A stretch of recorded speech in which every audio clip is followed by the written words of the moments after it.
దేశ స్వాతంత్ర సంగ్రామంలో పోరాడితే తీసుకెళ్లి గోవాలో ఆయన్ని కారాగారంలో పెట్టారు. పెడితే ఆ గోవా జైల్లో పెట్టినప్పుడు మహానుభావుడికి కనీసం పక్కన ఉన్నటువంటి మనిషి కూడా ఎవరైనా ఉన్నాడో లేడో కూడా తెలియదు.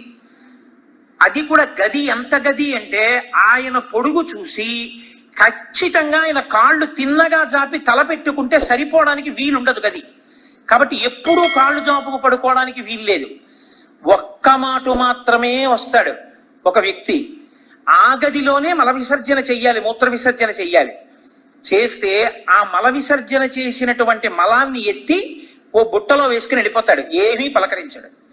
మంచినీళ్లు ఇనప ఊచల మధ్యలోంచి ఇలా చెయ్యి పెట్టి గ్లాసు ఇలా అందుకుని మునివేళ్లతో చివరి వేళ్లతో ముంచుకుని జాగ్రత్తగా ఇలా ఊచల మధ్యలోంచి తీసుకు తాగితే తాగడమే.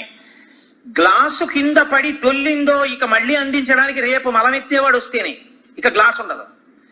అరిచి గోల పెట్టినా ఏ వ్యక్తి పలకడు, నిర్మానుష్యం. అటువంటి చోట మహానుభావులు జై భారత్ మాతాకి అని స్వాతంత్రం తీసుకురావడం కోసమని వాళ్ళు ప్రయత్నించినందుకు సంవత్సరముల పాటు మధ్య ఈ దేశానికి స్వాతంత్రం తీసుకొచ్చారు.